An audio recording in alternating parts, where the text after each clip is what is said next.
The Agenda with Steve Paikin is made possible through generous philanthropic contributions from viewers like you.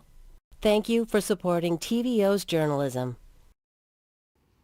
Tonight, what tariffs and an early election call mean for Ontario's finances. Then, the music promoter who brought the world to the provincial capital. That's ahead on the agenda.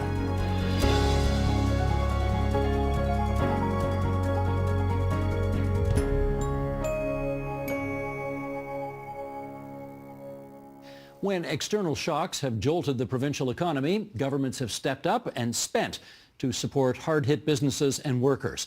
Think of the 2008 financial crisis or the COVID-19 pandemic. But with public debt now north of $400 billion and fears of what it'll cost to backstop Donald Trump's tariff threats, does the province have the balance sheet strength to protect us from the worst? Let's explore that with, in Scottsdale, Arizona, Don Drummond, adjunct professor and Stauffer Dunning Fellow at the School of Public Policy Studies at Queen's University. He also chaired a major attempt in 2012 to get the province's books in order. And with us here in studio, Kaylee Thiessen, economist and policy analyst at Unifor, and Daniel Tisch, president and CEO of the Ontario Chamber of Commerce. And we always got to do this full disclosure thing. We should point out that Kaylee is with Unifor. The people taking our pictures are from Unifor. Oh, yeah. So I could make a funny comment about, we know you'll be in focus. I don't know about the rest of us. But anyway, no. We put that on the record for whatever reason. Absolutely. Anyways, let's, Sheldon, bring the chart up if you would right now. This is a chart showing the province's debt to GDP ratio. It's basically a way of measuring how big the money we owe is relative to the size of the economy. Obviously, lower is better. The chart, for those listening on podcast, I'll just describe what we're looking at. It starts in 1990 and it goes to last year, and we have gone from 13.4% then to 37.3% now. It's actually higher a few years ago, but it has come down a little bit. So that was the state of the books once upon a time. That is the state of the situation right now. And Don, I want to bring you in because Premier Dalton McGuinty, about 13 years ago, brought you in to take a look at the province's books and see if you could get a handle on spending and debt reduction, that kind of thing. Compare, if you would, the state of the province's books then, when you were brought in, to the state of the books today.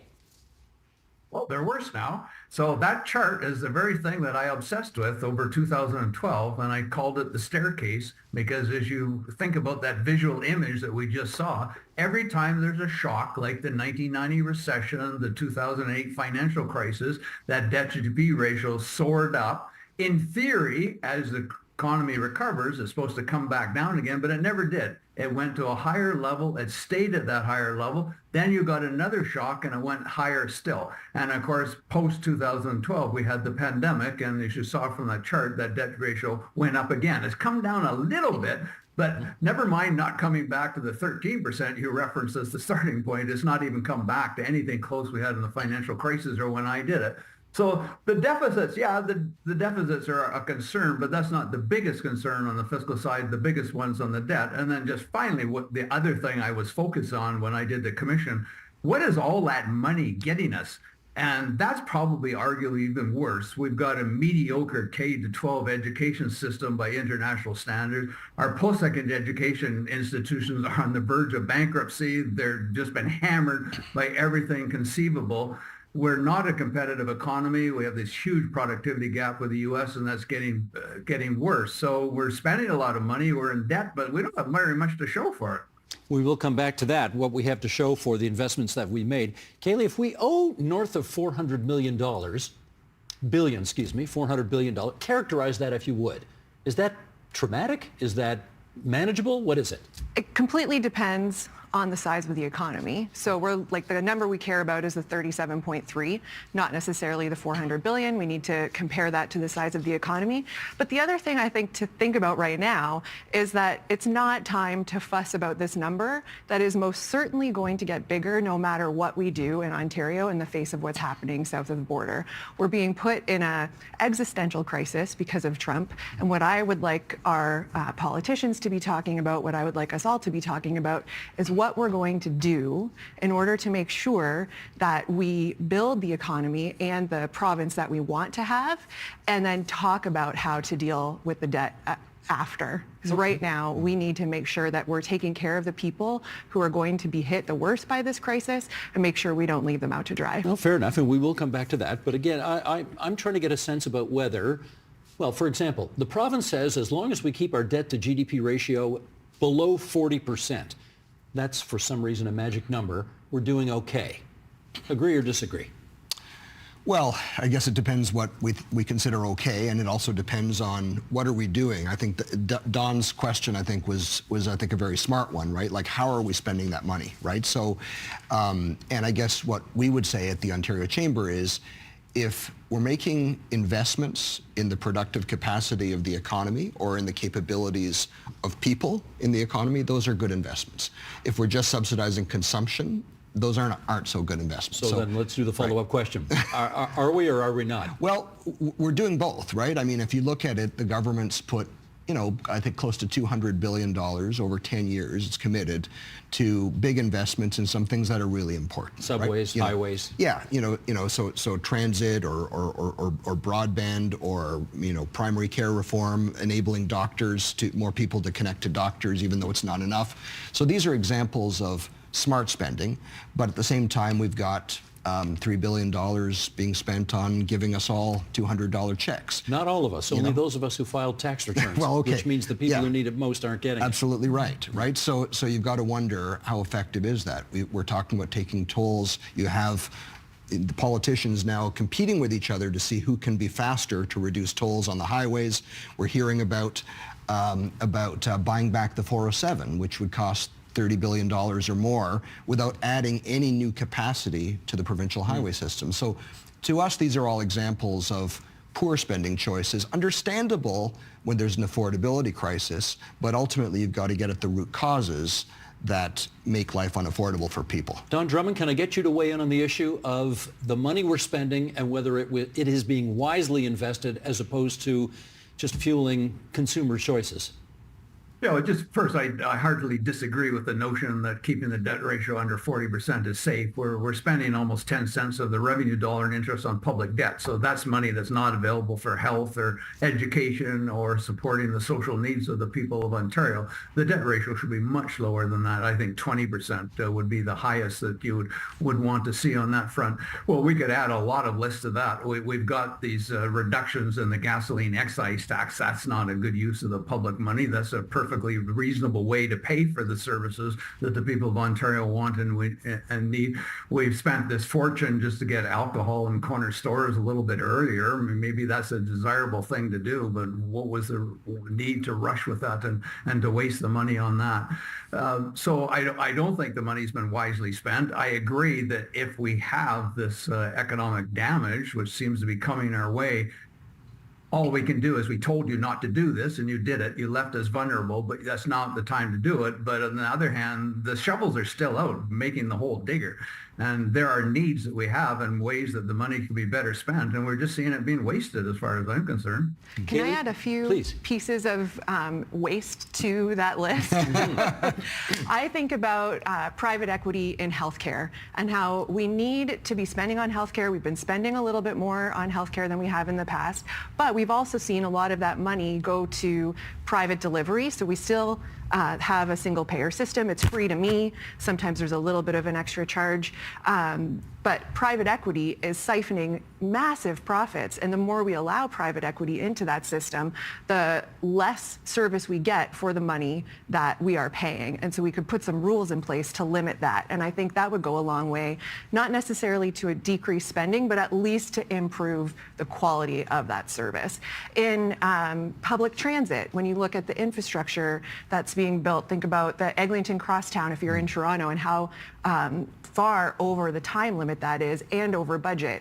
Perhaps if we were worried less about making sure that private sector was making as big of a profit as possible, and instead we're focused on building the transit that we need with a reasonable contract and one that holds private sector accountable to the deadlines, then we'd have that transit that we need and we could be developing more instead of paying this. Dan, you want to weigh in on that? Well, I think in the end we have to look at the outcomes that are achieved, right? Regardless of who's delivering the service, in the end you've got to look at what kind of outcomes, and are you creating innovation, are you creating value? And of course there has to be some accountability whatever happens. But look, I certainly agree that there's an urgent need to invest in healthcare. There's an urgent, in even the investment the government has just announced, which I think is incredibly positive, it still falls far short of what the Ontario Medical Association says we need in terms of the number of Ontarians who are going to be without a doctor.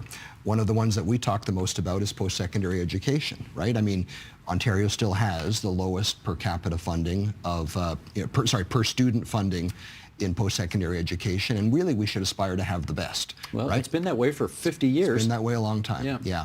But look, I mean, we have to think differently, because the reality right now is that our greatest competitive advantages and the reasons people want to come here is because of the quality of education, the quality of people in our workforce, the quality of healthcare. Like, these are things which make us attractive relative to other jurisdictions. So how are we going to attract the best talent in the world, the best researchers, the best academics, the best teachers, the best students to do innovative work if our post-secondary education system is crumbling? So that's a key priority, for us, because our chambers, we have 150 chambers across Ontario, and every single one of them has a partnership, virtually every single one of them has a partnership with their local post-secondary institution, right? Because that's where the talent comes from, and we want to keep that talent in Ontario cities and towns. Don, let me get your view on, now let me put it this way. Some governments are very focused on reducing the deficit, paying down debt.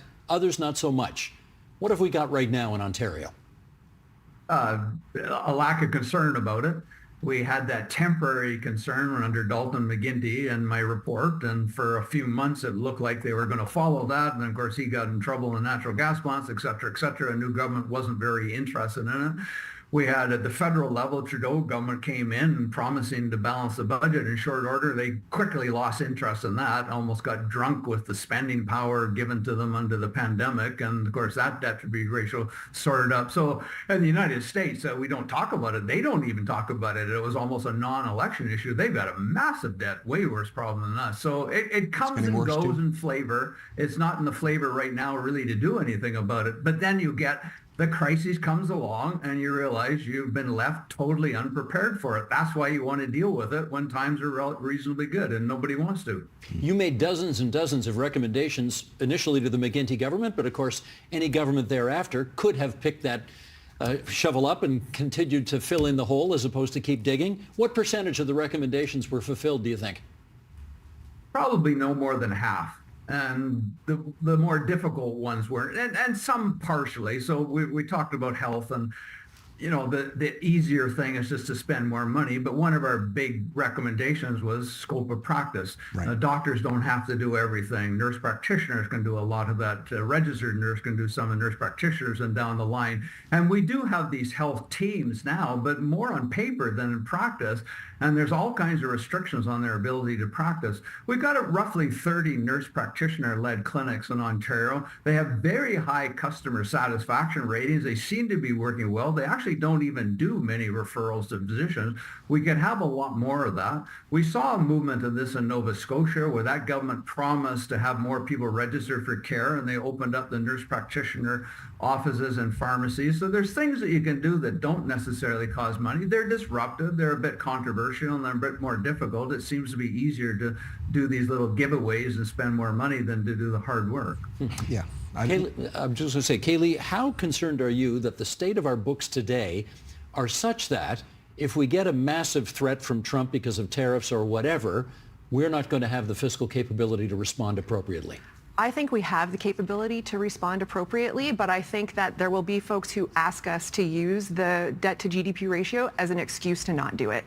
And in the face of a threat like this, we saw during the pandemic government come through and actually provide support so that we had a very short, it was deep, we had a deep recession, but it was short. And if they had not done that, we could have ended up with quite a long recession, even a depression.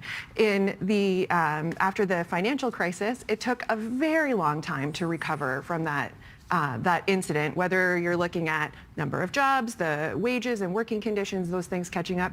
You could argue that happened around 2015, and some would say that it didn't happen at all before we had the next crisis. So let's make sure we're building the supports that we need in order to keep that damage as low and short as possible, and then talk about all of these things that we've been mentioning today that are much more difficult to do than sending a $200 check to folks, but actually make a bigger difference in the long run. What's your view, Dan, on whether or not the state of the books today is such that we have the room, the fiscal room, to help people if need be? Well, we have room, but we don't have much room, right? And I think that's why the spending has to be very smart, right? And I don't think it can be. We can't afford for it to be pandemic style, cash for everybody. I think it's got to be very focused, very targeted. And once again, we'd look at opportunities to actually, protect jobs, to help businesses become more innovative, more productive, to diversify their export markets, for example, to make critical investments, which now, because of the very threat of tariffs, are being deferred or denied entirely, right? And so I think we're going to have a lot of things to do. And I agree with Don, some of them don't cost a lot of money. In fact, they might actually make money. Like what? Internal trade, interprovincial trade barriers. You talked about that, I think, on a recent show. We did last week, yeah. I really enjoyed. And I think the panelists there made some amazing points just about how we can do this. And so what we've done is we've co-signed a letter where all the chambers in Canada, all the provincial chambers, have unanimously called on their premiers to work together to bring down these barriers. This is not new, but there's a new urgency around the conversation and a window of opportunity because they're actually agreeing, okay, we've got to get rid of these internal barriers which amount to, by some estimates, the equivalent of a 21% tariff, right, on trade within the country. So what does that do? It means lower prices and more choice for consumers. It means new opportunities for businesses to, market their services and sell their products across the country. It means workers, like healthcare workers, for instance, being able to go anywhere in the country where there's demand. And for government, it means, I think the estimate is $15 billion across the country in new tax revenue, which can be used to support the very things that Kaylee was talking about. So as well as support businesses in making the transition to diversify their trade. And so there's a lot of opportunity if we just are thoughtful about seizing them. Don, can I get you to weigh in on that? Well, absolutely. If we get a big economic shock, we're going to have to help people as we did in the pandemic. Hopefully got to be more targeted, shorter duration than the previous time. But at the same time, we have to move with speed to improve the competitiveness of the economy. And this is where I'm just absolutely flabbergasted and almost the glee of attacking the post-secondary education system. It has to be one of the points of strength in the province, not just in terms of producing the type of graduates that employers need, but also in research. We double the percentage of research in Canada is driven by universities than in other countries. And that speaks to the weakness of our business investment, but also the strength. And yet they've been given this triple blow. So we've got a cut in the government funding. We had a freeze on the student tuitions. That's not doing the students any favor if they're going to get a poor education. And then, of course, they went on the revenue flow from foreign students, and now that's being cut back. And so they're in deep trouble. And I don't know why do you take something that is an asset, has been an asset, has to be an asset going forward, and put it in such jeopardy and almost seem to be gleeful about it. Do you have a sense, Kaylee, about how much, let's assume that we see steel is going to be tariffed now, right? Trump has made this announcement. Do you have a sense about how much money the government of Ontario should, in some, this is not the right financial term, but should set aside, should allocate to spending to protect people from the worst ravages of whatever is coming? I think we don't have a sense of how much this is going to cost. We don't have a sense of what is going to be tariffed and what's not, what tariffs that we will put on in exchange. What I'd rather see, instead of talk about a number, is talking about the system that should already have been in place. We learned so many lessons from the pandemic, or we could have learned so many lessons from the pandemic that we didn't, and we didn't put those sort of automatic stabilizers in place that we could, like stronger employment insurance, some sort of support for small and medium-sized businesses that really got hammered during the pandemic and get hammered during crises all the time in a way that larger businesses don't. If we had those plans in place now, we wouldn't be arguing about it. We would say, look, we have a plan and we're going to make sure that you're protected, and here's what we can focus on to make sure that the pain is as limited as possible. Can I understand how that would work, though? Would you want employers and employees to raise the amount they contribute to the EI system so they could take more out when needed? We would like to see a system that delivers, right now 40% of unemployed people actually qualify for unemployment insurance, even though we all pay into it. So we'd like to see a system, perhaps it means paying a little bit more, perhaps it means the federal government puts more money in again like it used to and kind of stopped.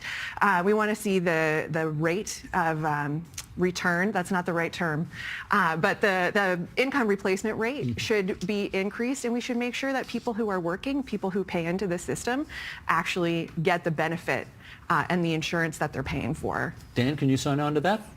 Well, I think it's worth looking at all of this, right? I mean, it's worth looking at systemic reforms that can make our businesses, particularly small businesses, more productive and our economy more competitive. And so, if you look at the questions I think we need to be asking politicians as they, vie for our support in this election is, okay, what are you going to do to ensure we have, particularly for small business, but for all business, a more competitive business environment, right? What are you going to do in terms of the future of the infrastructure that we need to build?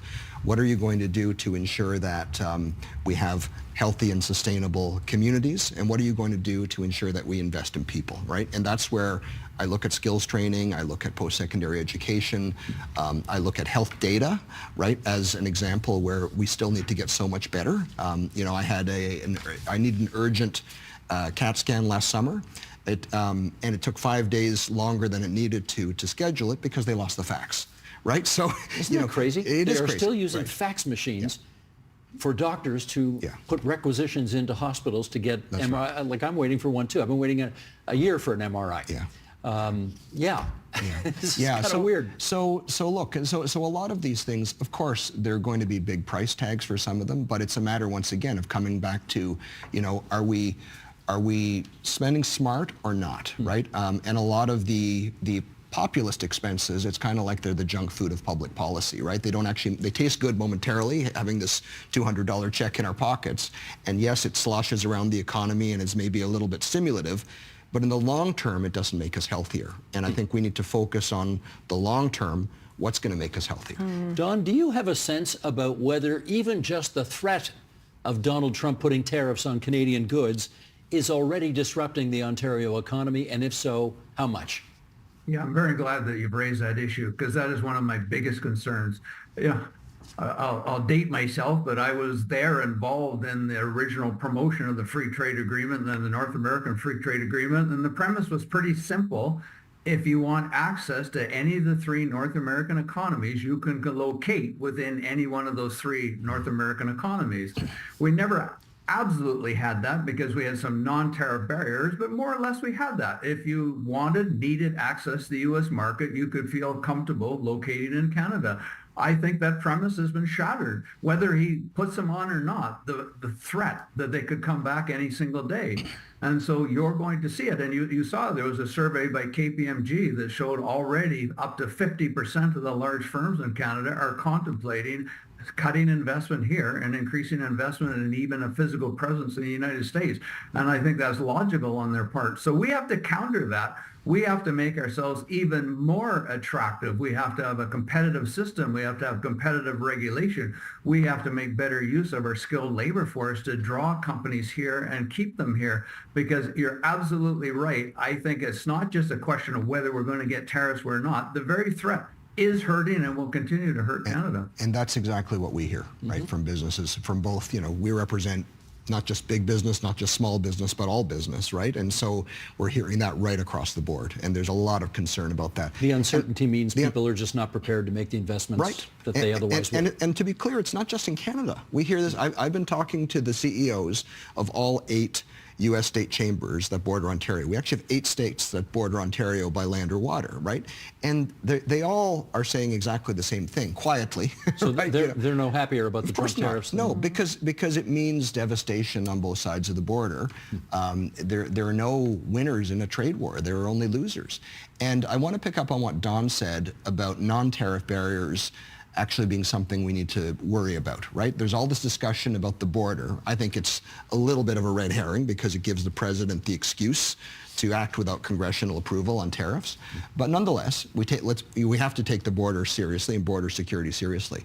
So what happens when there's new regulations and new constraints on how quickly things can move across the border, right? That becomes a non-tariff barrier, right? That becomes a scenario where it's more challenging for Ontario businesses to get the goods and services they need and for them to export goods and services to the U.S. So these are ways that we worry that if there's not very thoughtful consultation with the business community, with exporters, around how actually to make this work and how to make new border security rules work, that you're going to get a thicker border, even if there are no tariffs at all, right? So these are the sorts of things we need to talk about.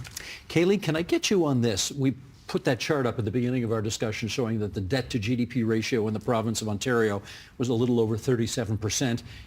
And there was some concern at this literal and figurative table expressed about how much wiggle room that allows the province of Ontario to spend in order to protect people for whatever's coming forward. 37 point something. The feds are at over 42%.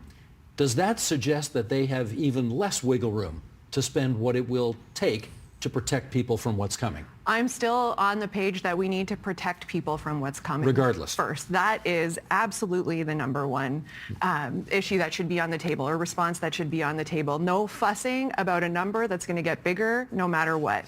And if we had sort of conversations looking back and thinking about the lessons that we learned during the pandemic, we could have the I don't like to use the word targeted, but the more thoughtful kind of programs in place and the response that is needed, so we wouldn't be fussing about this number that in the face of a crisis we can't be so worried about. We need to make sure that we're moving forward. And I'll just remind folks that, when we're going to be potentially losing demand from the United States, the more people who are laid off in Canada, the more demand we lose, even from inside our own country, because people don't have income. So we need to make sure that that's shored up so that we're delivering on all sorts of infrastructure projects that the government could be putting in the ground right now that are sort of in the planning phase. We need to make sure that stuff is buy Canadian. We need to make sure that the folks who are working in the retail sector are and in healthcare sector are earning the wage that they deserve. And if that is happening, then we're building the economy from the bottom up, and we're not only losing what's happening in the States, but gaining a little bit here. I think the Buy Canadian movement is actually very interesting, right? And it's actually, I actually feel marginally more optimistic than a few weeks ago, if only because Trump has done something which no Canadian Prime Minister has been able to do in a long time, and Unify that's actually unify us, right? This external threat. Yeah. And so you look at all the interest right now in buying Canadian, right? Okay, so can we make it easier for Canadian small businesses in particular to be part of government procurement practices, Absolutely. right? Procurement can be a very useful tool here. Can we get smarter at the way we procure goods and services? But let me put the other side of the coin to Don. Do you worry if we do that America will do the same thing and they'll shut out our people from bidding on American government contracts?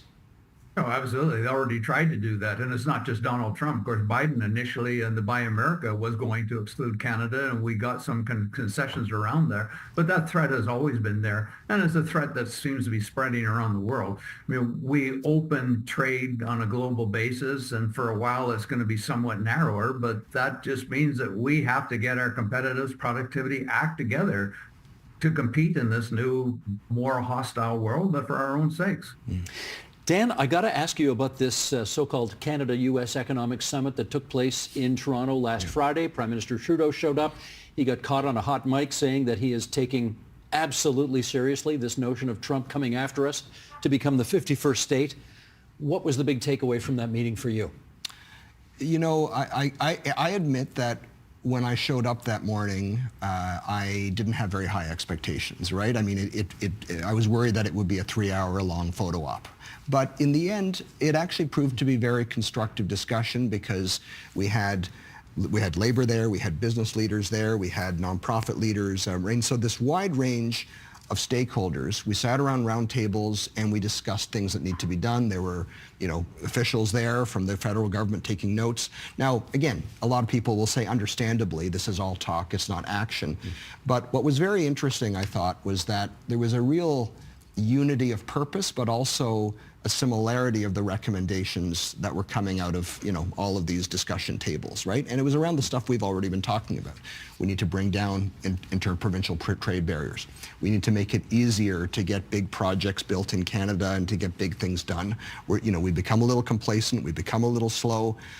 It's easier to trade north-south than it is east-west, because of the interprovincial trade barriers, but also because we haven't been very good at moving our energy and our resources across the country, right? And so you heard these themes, you heard, I think, a real attachment to the idea of diversity in our country and how that's something we don't need to back away from that, we need to double down, right? Because that is an advantage. I was on the board of Queen's University during the last Trump administration, and we saw a big spike in global talent wanting to come to Canadian universities. The Trump bump, they call it. Yeah, the Trump bump.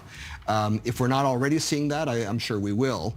And that's an opportunity for us. But we have to have, obviously, the research opportunities, the research funding that's going to attract them. We have to be able to have a healthy system to enable them to be properly compensated and to be able to work here. But we've got advantages and opportunities, we just have to be smart enough to seize them. Don, you've seen this kind of phenomenon come and go so many times over the years. I wonder whether you get cynical about the political levers this country has to pull when things like this happen and whether our people are prepared to pull them. What do you think?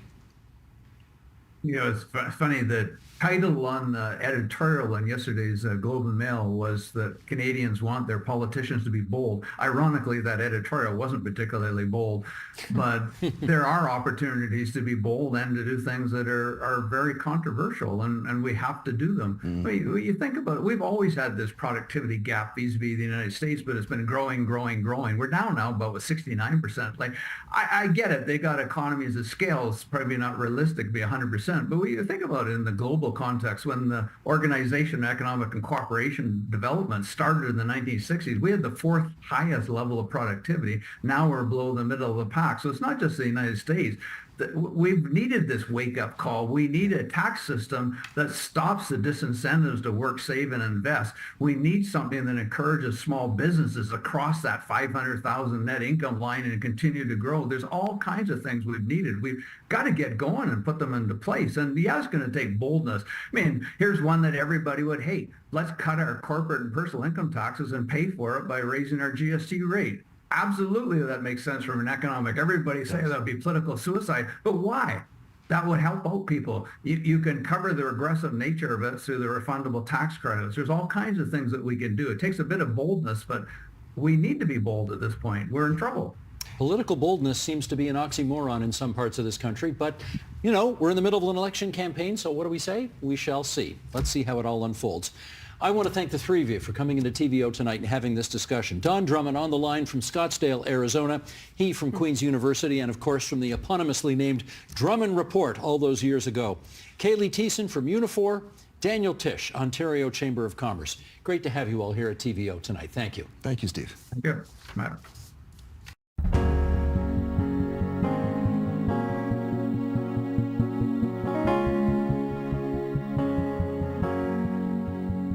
Two men named Gary helped make Toronto cool in the 1970s at a time when the city most definitely was not.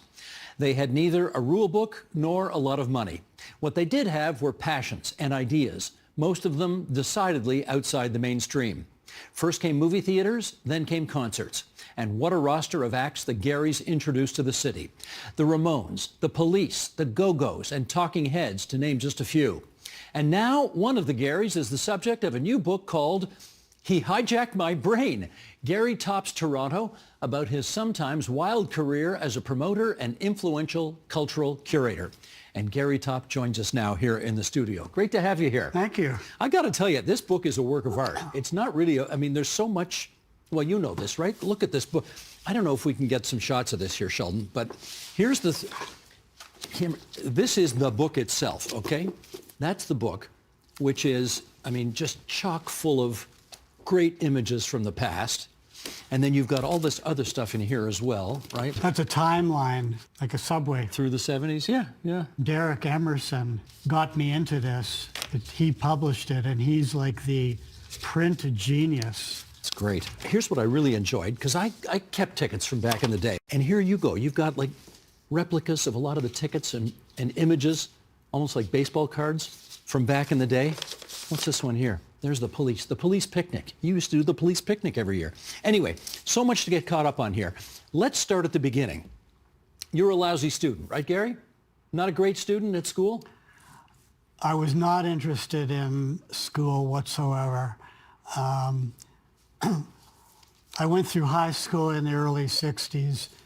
I wasn't a rebel like the Proud Boys or anything, but I came out of the 60s. I was interested in, when I was a kid, Elvis Presley, Gene Vincent and the Blue Caps, James Dean. So what were you doing at home when you should have been studying? I was dreaming. Basically, not that I knew, but working on a career. In what ways did your parents support your unconventional interests from the time? Weekends I was kind of locked in my bedroom without a key to study, and I would cut out, read, blah, blah, blah, listen to the radio and all that. But they did encourage me to, they knew what I liked, so they did encourage that love when, my parents would go to New York, and in the early 60s, they would take me along, sometimes even with a friend, and we'd go into the village, and which, there was nothing better than going into Greenwich Village in the 60s and hanging out and seeing musicians and meeting people and all that. So, they knew what I wanted.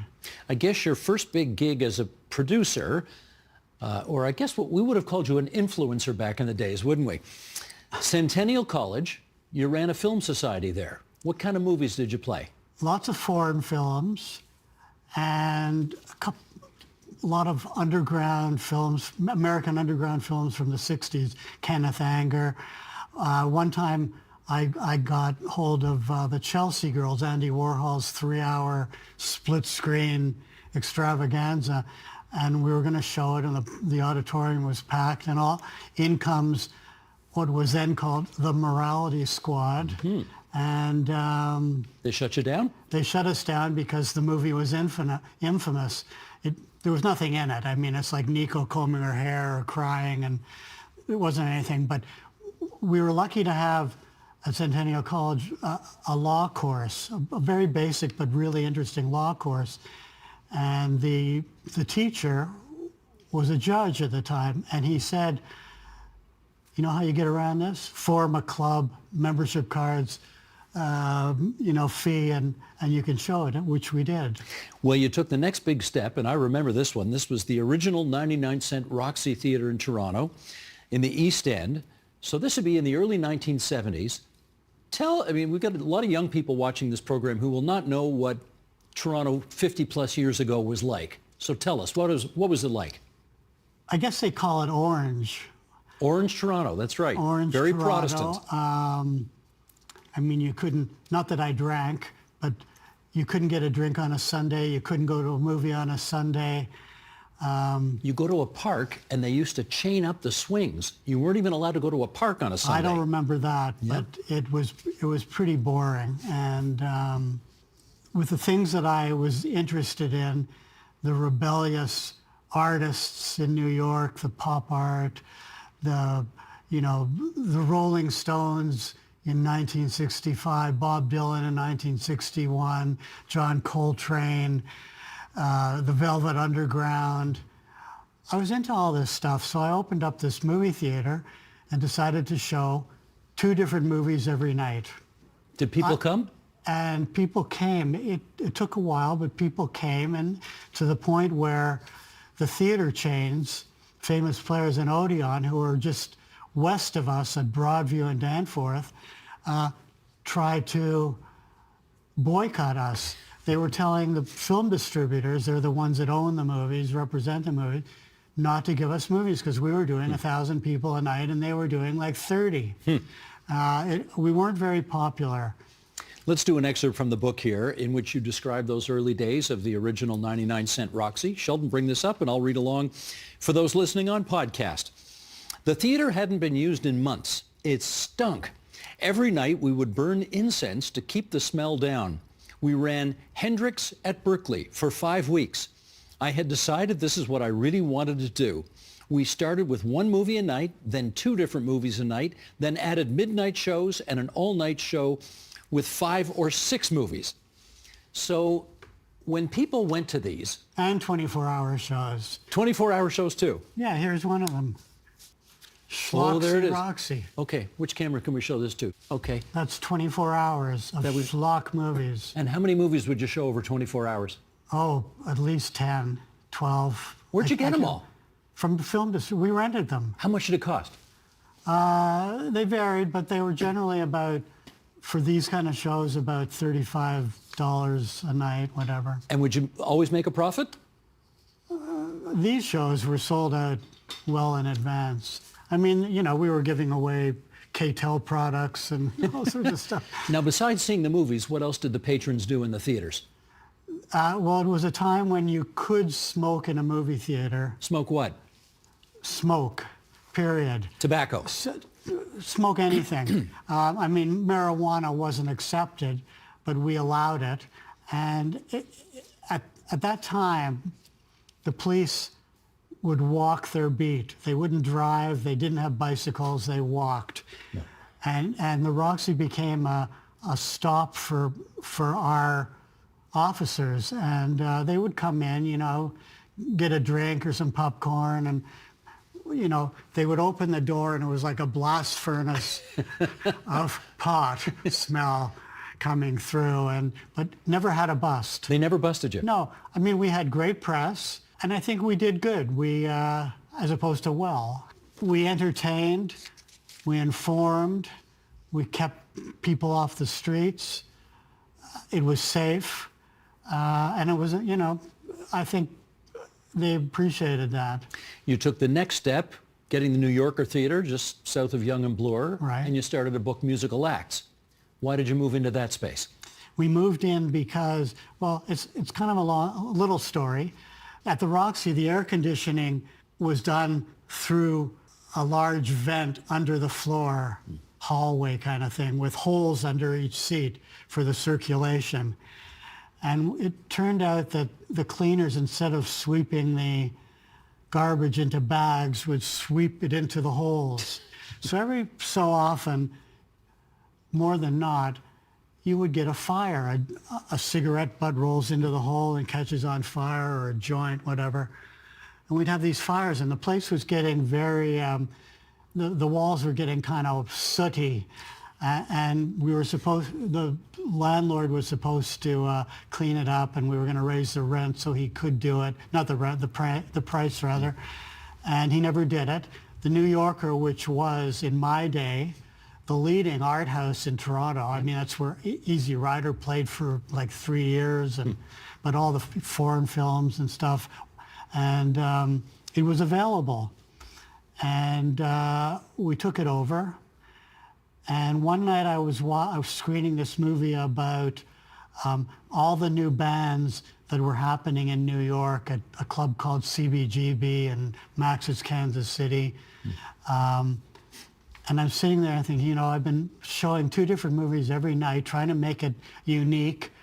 And for like 5 years, it's really hard.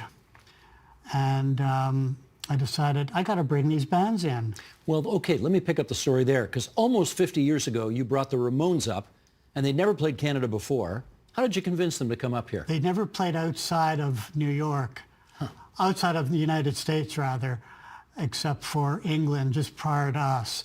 I went to an agent, and I built the stage, went to an agent to see where I had to put electricity, all the outlets for the equipment and everything. He says, who do you want to bring? I said, Ramones. You ever heard of them? No. I'll find them. A few days later, he called. I found them. They want $5,000 for 3 shows. We were going to do a Friday midnight, a Friday evening show, a Saturday evening show, and a Saturday midnight show. And we did 1,000 people out of 1,500. And I would say the scene back there, if you want to call it punk rock, was about 1,000 people. So they all came? Audience and bands included, and they all came, and everybody wanted to open. And Now, you teamed up with Gary Cormier at this point, right? just after I booked the Ramones, I was working with Jeff Silverman, who runs Yuck Yucks, and we wanted our candy bar at the snack bar at the theater to make some money. You know, it's like, you know, popcorn was a big thing. And we also wanted to bring Nathan's Hot Dogs to Toronto, which the whatever food agency wouldn't allow us to do because of some chemical in the hot dogs. But we met Gary, and he was a carpenter at the time, and he was had been an agent but got fed up with the whole business. So he came in and he did the carpentry. And as we talked about music, we formed a friendship. And one night he left our office, and he got into his apartment. He lived on King Street. We were on Wellesley. We phoned each other the exact same time. Do you want to work with us? And he he was really interested. So. And your skills complemented each other, right? As opposed to competed with each other. Yeah, we were an amazing team. It was like we had, we worked out of our own homes, which is strange for a business that was that busy. And it was like we had tin cans and a wire stretched across the city. Do you know how many times you booked the Ramones, you and the other Gary, over the years? I looked it up once because we were invited to an opening at the Grammy Museum in LA for a Ramones exhibit, and I was afraid that they wouldn't let me in. You know, there'd be some screw up and all that. So I looked it up, and we did about between 30 and 35 shows with the Ramones. Amazing. Now, why would they keep coming back over and over again? What was the attraction? They loved Toronto. They loved us. They loved our crew. We had all become friends. We treated them well. We understood the music. They liked it so much. Dee Dee Ramone on the second Ramones album, Ramones Leave Home, Dee Dee's wearing the New Yorker t-shirt. Oh, nice. Which is quite a compliment. Here's the big question. Did you make money? At the beginning, we did not make money. And as Gary and I joke about it to this day, don't know how we did it. But we eventually started to make money. And as small groups or artists got big, we got big with them, and they were very loyal to us. Did you ever think during the course of all of this, particularly when it wasn't making any money, I got to go out and get a real job? No. You never thought that? No. 'Cause? Because this was our life. This is what we wanted to do. You know, I was into this from the first moment I promoted anything. I wanted to do this. I wanted to make a change and have an effect on Toronto and people in Toronto. And, it never really occurred to me. You know, this was life. You know, you make it or you lose it. It was all gambling. We're going to roll a clip now. This is Stuart Copeland, the drummer of The Police, whom you booked numerous times. You had a great relationship with. Here's what he had to say about you guys. Roll it if you would, please, Sheldon. When we first came to Canada, there was our good old buddy who promoted our concert down in, concert, I use the word lightly.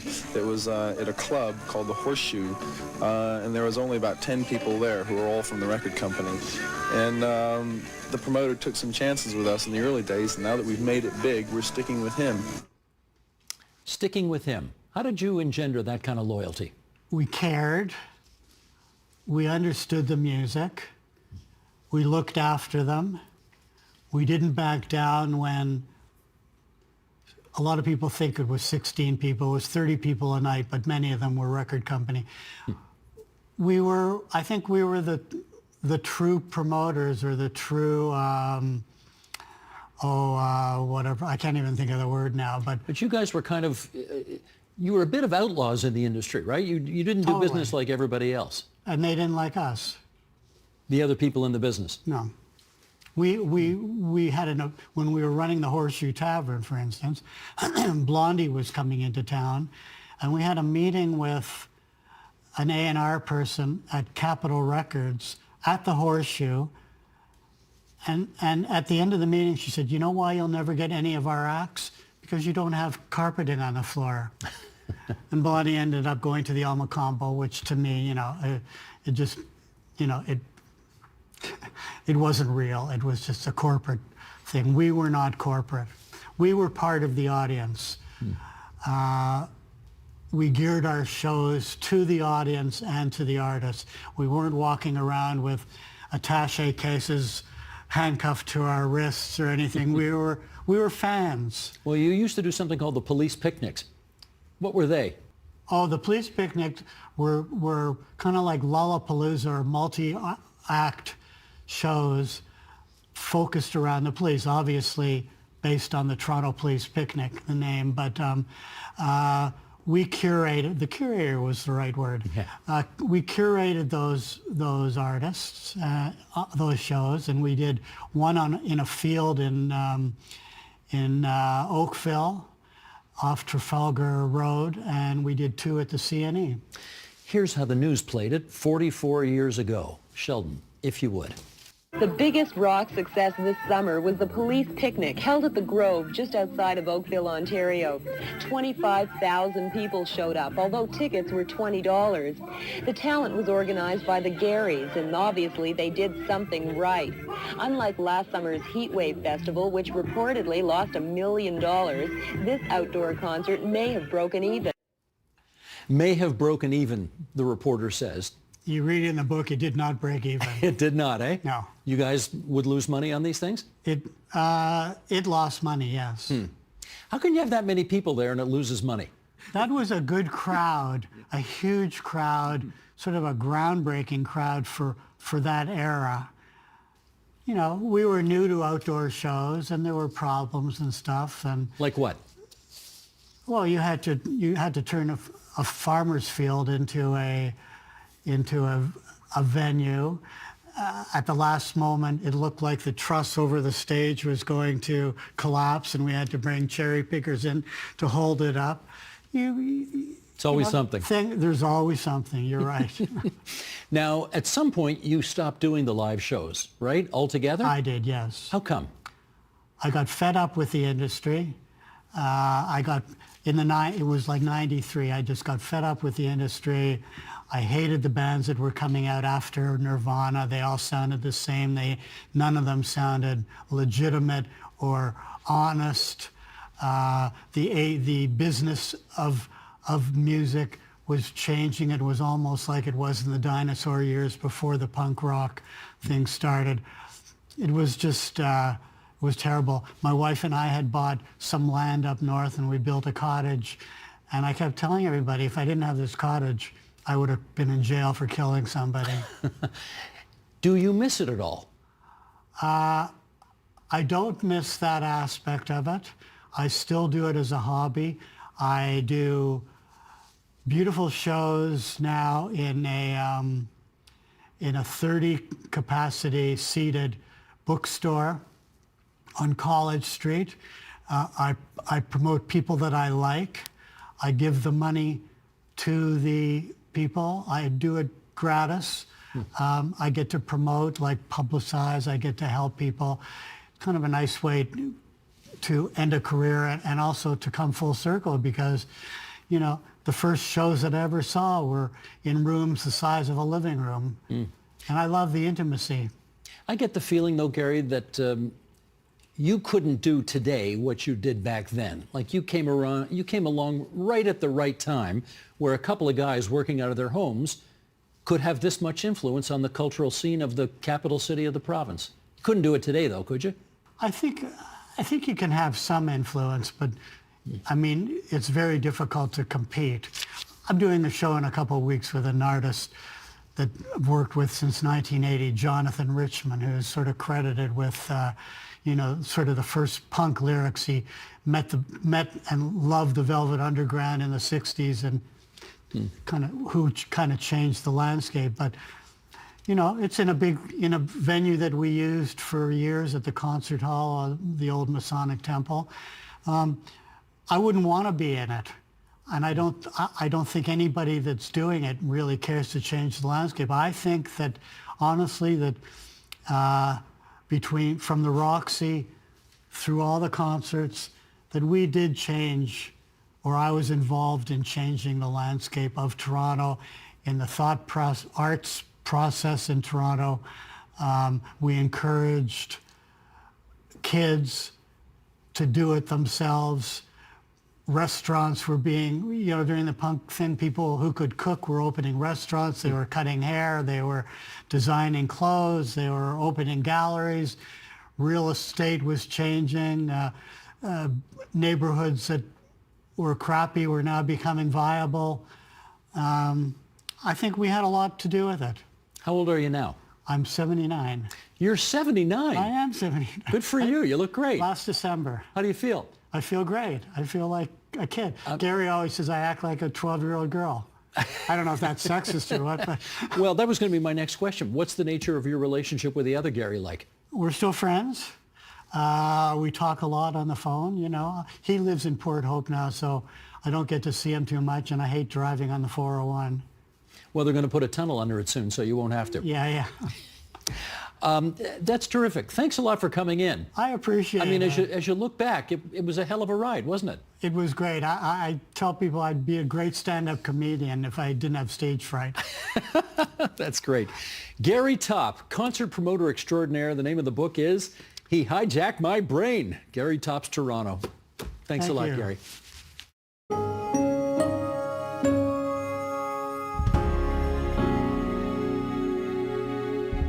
And that is the agenda for Monday, February 10th, 2025. Tomorrow, we'll look at Donald Trump's either, depending on your point of view, controversial or outright crazy approach to global affairs.